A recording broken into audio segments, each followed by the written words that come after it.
Stealth games are a different kind of challenge. They don't test your aim, they test your discipline, your patience, and your willingness to sit in a shadow for 2 full minutes just to slip past a single guard. In this video, I am ranking every stealth action game I have 100% completed. That means every collectible, every optional objective, every bonus condition, ghosted, perfected, no alarms, no kills, no excuses. I'm going to be judging them on 6 key criteria: stealth depth, level design, narrative integration, combat fallback, side content, and completionist satisfaction. Some blew me away, others, well, finishing them felt more like work than fun. I've done the grind so you don't have to. Now let's see which stealth game truly rewards full completion. Now let's get nerdy. Thief 2014 reimagines the classic stealth series for a modern audience, retaining core concepts like light-based visibility, environmental traversal, and slow, methodical infiltration. The game builds brooding atmospheres through impressive lighting, moody audio, and immersive first-person animations. Its standout levels like the Asylum show that the design team understood the DNA of the series. However, the experience is uneven. Movement feels imprecise, AI behavior lacks consistency, and the level design, while occasionally strong, often funnels the player through overly scripted sequences. Exploration is encouraged, but the city hub is fragmented by loading zones and rarely rewards curiosity in meaningful ways. For a 100% completionist, the game is front-loaded with sheer quantity, hidden collectibles, challenging objectives, and upgrade paths, but much of this content feels disconnected from the core stealth loop. It's satisfying to ghost missions and never be seen, but the systems in place don't always support or acknowledge that discipline. Ultimately, Thief succeeds in creating mood and moment-to-moment tension, but does fall short in terms of mechanical fidelity and stealth system feedback. It's a competent stealth title that lacks the systemic depth and cohesive vision found higher on this list. Not without merit, but not the revival fans hoped for.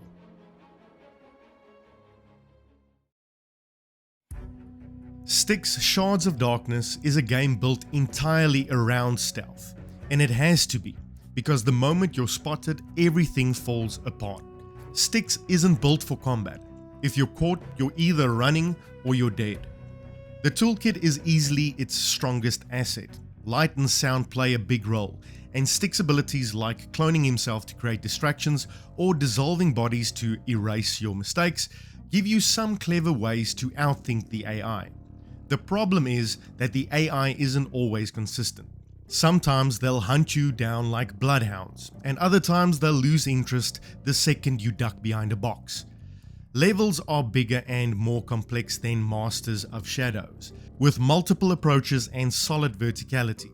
But the magic wears off when the game starts reusing areas, sending you back through familiar spaces with only minor changes and objectives. That repetition kills a lot of its momentum. The story is fine if forgettable, and Styx's constant quips will either charm you or have you reaching for the mute button. Side content boils down to collectibles and perfect ghost runs, great for completionists but without much variety to keep it fresh. 100% completing felt less like conquering a challenge and more like checking off a list. When the system clicked, it was fun, but too often they didn't.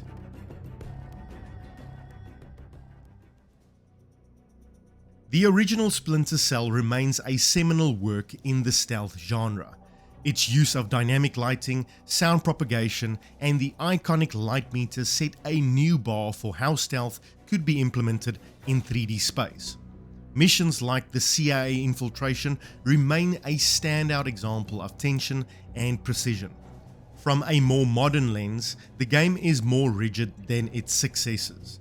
Sam's toolkit is limited, movement is deliberate, and most missions demand near perfection. There's less room for improvisation and fewer paths to success, which can feel restrictive compared to later entries.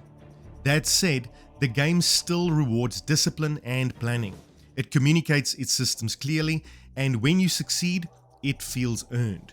For completionists, optional objectives, hidden data, and non-lethal paths are meaningful layers of challenge, though replay value is hampered by linearity and dated controls.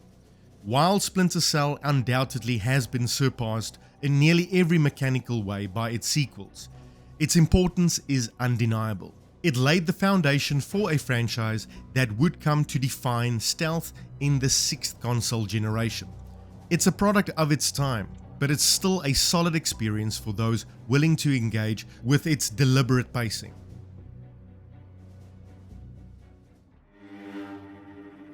A Plague Tale: Innocence blends stealth with narrative in a way that few games attempt. It's a grounded emotional journey through war-torn France, where stealth isn't about power, it's more about survival. You control Amicia, a teenager protecting her brother, using misdirection, distraction, and other light-based mechanics to navigate dangerous encounters. The stealth systems are accessible and straightforward. Guards follow predictable patterns, and most puzzles resolve around manipulating rat swarms or creating safe paths with light. The simplicity works in service of the story, but leaves limited room for creating expression or mechanical depth. From a 100% perspective, the game offers collectibles, upgrades, and alchemy system improvements. These are enjoyable to chase, but largely linear in execution. Once you've explored every corner and found every tool, there's little mechanical variance to keep replays fresh. What elevates a Plague Tale is its commitment to tone and world building. The tension feels real, and the stakes are human rather than tactical. It doesn't belong in the same sandbox-driven category as Dishonored or Metal Gear, for example, but as a story-first stealth experience, it delivers something more intimate and emotionally resonant. A modest stealth game, but a memorable one. Splinter Cell Double Agent aimed to evolve the Splinter Cell formula by weaving narrative choices into stealth design. As Sam Fisher infiltrates a domestic terror cell, the game introduces trust systems, dual objectives, and moral choices that impact the storyline. It's an ambitious pivot for the series, and one that works best in concept rather than execution. Certain missions like the JBA headquarters offer an unprecedented level of tension and flexibility, letting you move freely, complete objectives in any order, and choose which side to support. These moments shine as rare examples of stealth mixed with real-life agency. However, not every level meets that standard. The design often swings between tightly scripted sequences and broader sandboxes, leading to inconsistencies in pacing and tone.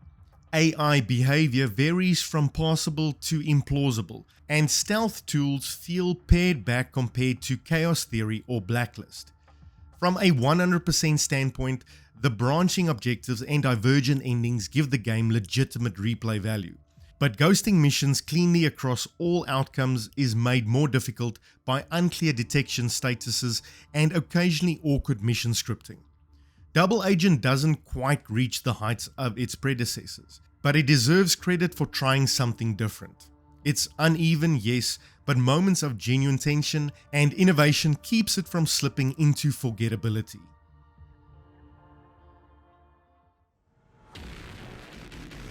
Metal Gear Solid 5 Ground Zeroes is the epitome of focused stealth design. It distills the open world system of Phantom Pain into a single, highly replayable environment, Camp Omega.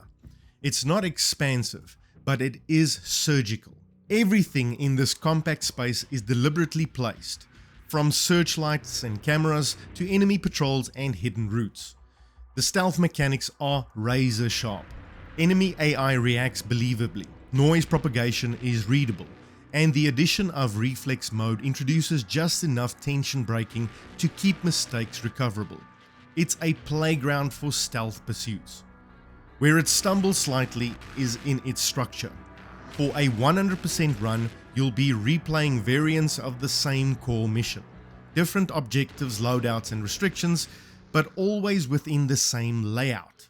Mastery is the reward here, not narrative depth or progression. That said, this repetition serves a purpose. It pushes to refine your tactics, explore alternative routes, and experiment with everything the mechanics offer. It's a short game, but it's one that's designed to be played multiple times, each run cleaner than the last. Compared to the larger titles on this list, Ground Zeroes is small in scope, but not in ambition. It's a stealth lab, and for players who love to optimize, it's endlessly satisfying. Hitman Absolution is the most divisive title in the franchise, and for good reason. It trades the open-ended assassination sandboxes of Blood Money for a more linear story-driven approach. But even with the tighter structure, it still delivers some of the most intricate stealth mechanics in the genre. Agent 47 has access to disguises, distraction tools, and point shooting mechanics, and one of the most reactive AI systems in stealth gaming. Levels like Run for Your Life and Shaving Lenny strike a fine balance between tension and flexibility, offering multiple stealth paths without feeling overwhelming. From a 100% perspective, Absolution is dense. Each mission comes with multiple challenges, evidence pickups, suit-only goals, and non-lethal paths. The challenge system encourages experimentation, and while some tasks feel grindy, most reinforce the core stealth principles. Where the game stumbles is in its tonal consistency. The narrative is pulpy and often excessive, undercutting the cold professionalism that defines Agent 47. The linear mission design also limits improvisation compared to Hitman 2016 or Blood Money. Still, Absolution offers an impressive amount of stealth content for those willing to dig deep. It's not the most iconic entry, but it's far from the weakest, and for completionists, it's surprisingly rich.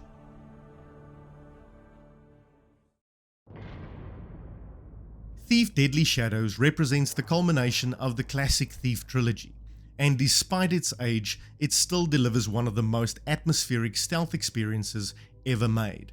The game expands on the light and sound mechanics the series has pioneered, while introducing open city exploration and real-time mission transition. Its core strength lies in its tone.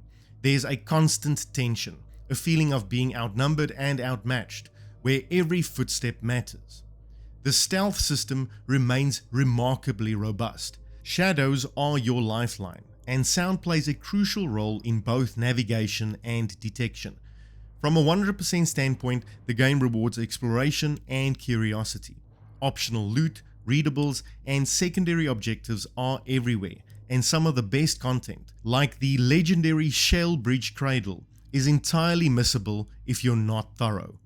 The AI can feel dated, and the controls lack modern fluidity. Missions are large, layered, and rarely feel formulaic. There's a real sense of progression, not just in Garrett's gear, but in your own stealth instinct as you adapt to each new space.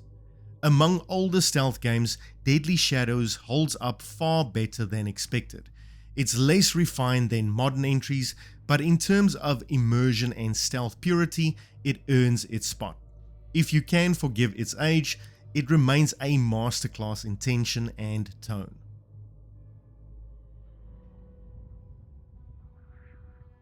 Dishonored: Death of the Outsider is a smaller, more focused take on the Dishonored formula, and that focus works in its favor. While it trims down some of the systems, no chaos, no upgrade tree, the result is a more accessible stealth sandbox that still maintains Arcane's signature strengths: layered level design, rich environmental storytelling, and freedom of approach.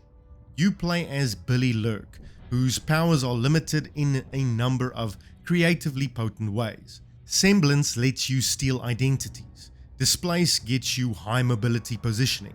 Foresight allows for planning out of the perfect infiltration. The simplified toolkit encourages you to engage more directly with the level design, and every mission feels like a puzzle box built to be broken open. From a 100% lens, Death of the Outsider is a tight but rewarding experience. Contracts offer optional challenges, collectibles are well placed, and alternate approaches to each objective is baked into the design. The bank heist in particular is a highlight, a mission that can be ghosted, sabotaged, or infiltrated in a dozen ways. While it doesn't reach the complexity or replay depth of Dishonored 2, the polish and confidence of design make it a joy to complete. It knows what it's doing and doesn't overstay its welcome. A leaner, meaner Dishonored, and a fitting epilogue to the series. Alien Isolation is stealth horror distilled into its most nerve-shredding form. You're not a soldier or assassin. You're Amanda Ripley, an engineer trying to survive on a derelict space station stalked by a single, unkillable predator. The alien isn't a scripted threat. It's systemic, reactive, and terrifying. It learns your patterns, adapts to your tools, and forces you to engage with stealth in its purest form: avoidance. Every element of the game feeds into this. The sound design is oppressive and immaculate. The motion tracker is both lifeline and liability, and the environments are cramped, dark, and full of hiding spots that'll never feel safe. Stealth here isn't about domination, it's about dread. From a 100% perspective, Isolation is intense. There are plenty of collectibles, Nostromo logos, blueprints, and side objectives to track down, and doing so often requires venturing into parts of the map you'd rather avoid. The game is long, and sustaining that tension for 20+ hours can be exhausting, but it rarely becomes dull. While other stealth games empower you, Alien Isolation strips you bare. That shift in power dynamics is what sets it apart. It may not have the sandbox depth of a Dishonored or Metal Gear game, but few games make stealth feel this personal or this harrowing.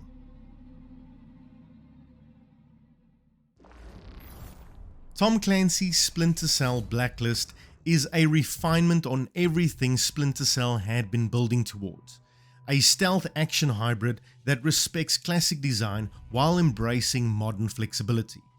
It reintroduces gadgets and mechanics from Chaos Theory, adds fluid traversal, and offers a mission structure that caters to every playstyle. Whether you ghost unseen, knock out every guard, or go full assault, the game adapts and rewards you accordingly.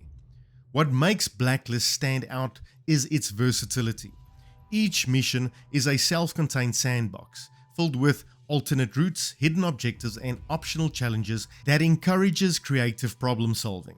The stealth systems are sharp and readable, with AI that responds to noise, light, and movement in believable ways. The game communicates feedback clearly, and it's easy to tell when you're seen, when you're heard, or when you've made the perfect play. From a completionist lens, Blacklist excels. There's a campaign filled with optional objectives, plus side missions that can be tracked solo or cooperatively. Mastering the various stealth styles, Ghost, Panther, and Assault, adds another layer of depth. Every upgrade and unlock feels earned through performance, not grind. It may not have the narrative punch of Double Agent, but in terms of mechanical polish and replayability, this is the most complete Splinter Cell package, a high point for modern stealth design, and a strong contender for the franchise's best.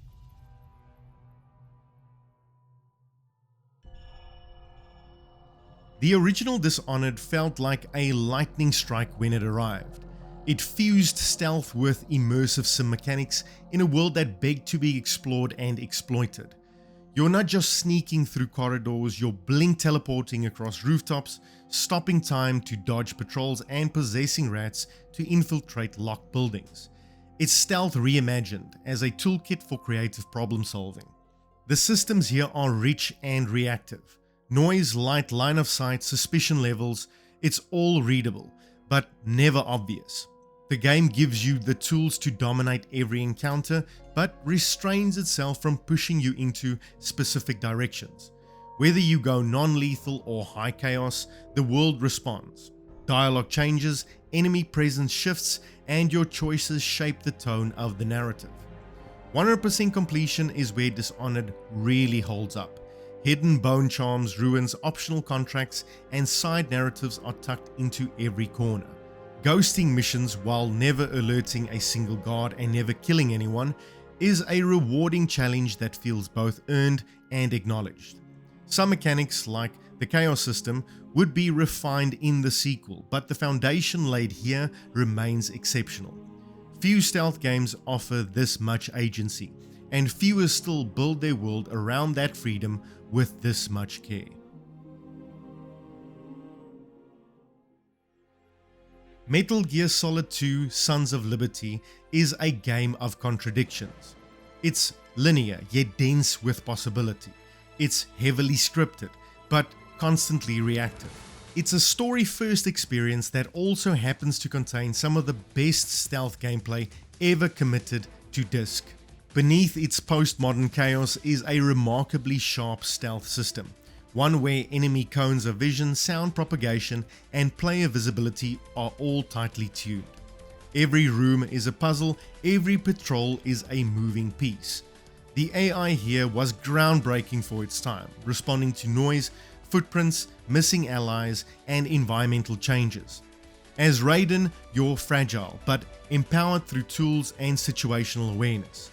From lockers to ledges, every mechanic supports staying hidden and staying smart. 100%ing MGS2 is no small task.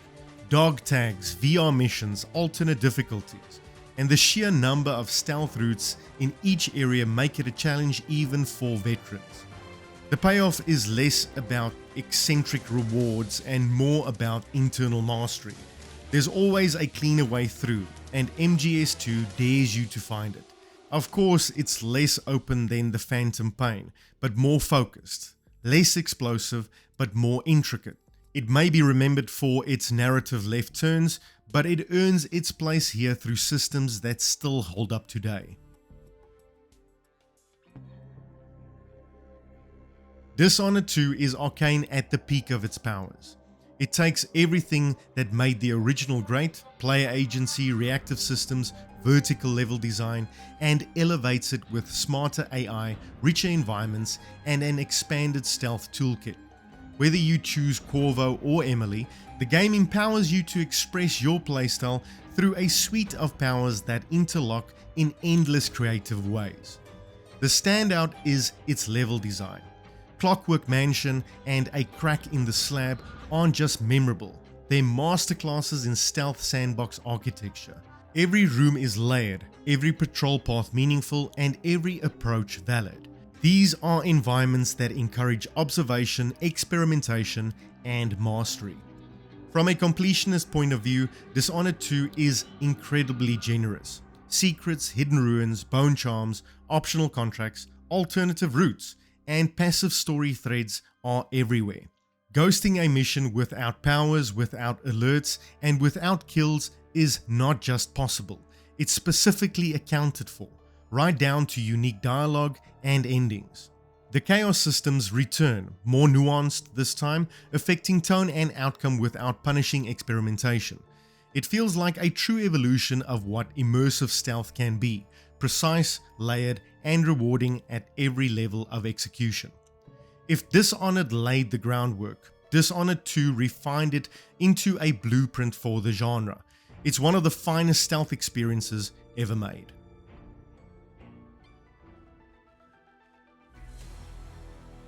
Metal Gear Solid 5: The Phantom Pain is not just a stealth game. It's a system-driven open-world infiltration simulator unlike anything else in the genre. Every mission, every outpost, every patrol is a living reactive scenario that you can approach in a number of ways.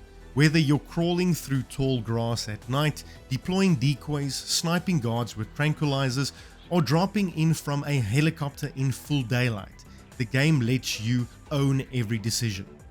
Stealth mechanics are deep but accessible.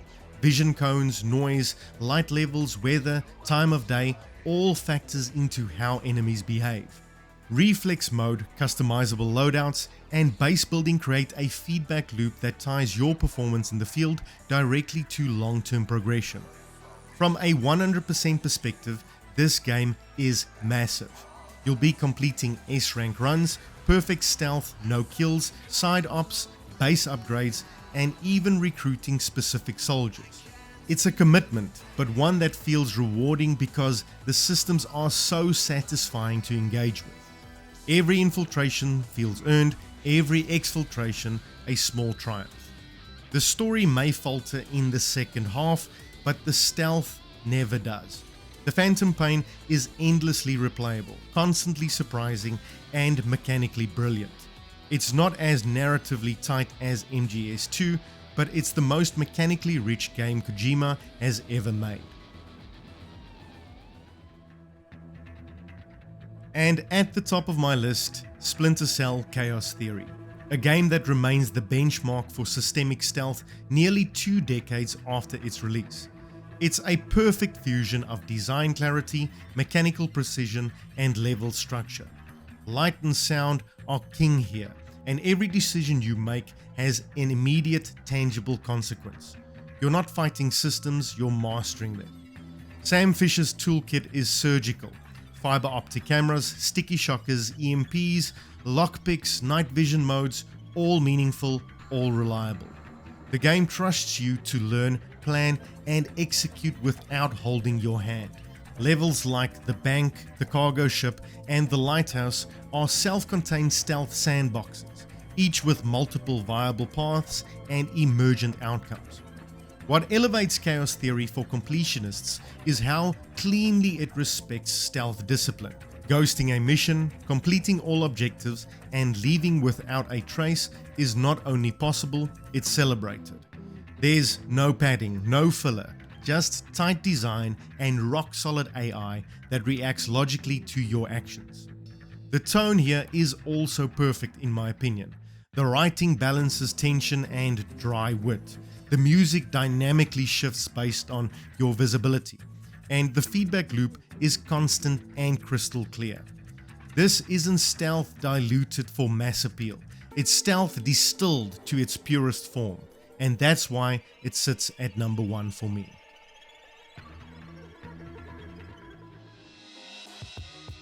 And that's gonna be it for this list, the 16 stealth action games that I've 100% completed. Every collectible found, every optional objective cleared, every no alarm, no kills run perfected. Some of these games reminded me why I love stealth as a genre. Others reminded me why I should pace myself before committing to another 100-hour ghost run. If you've made it this far, you're probably as into stealth games as I am, or just enjoy watching someone else suffer through the grind so you don't have to. Either way, I appreciate you being here. If you enjoyed this ranking, hit the like button, let me know your favorite in the comments, and subscribe so that you're here for the next time I do a deep dive. I've got more 100% completion rankings in the works, and some of them might surprise you. Thanks for watching, and until next time, stay nerdy.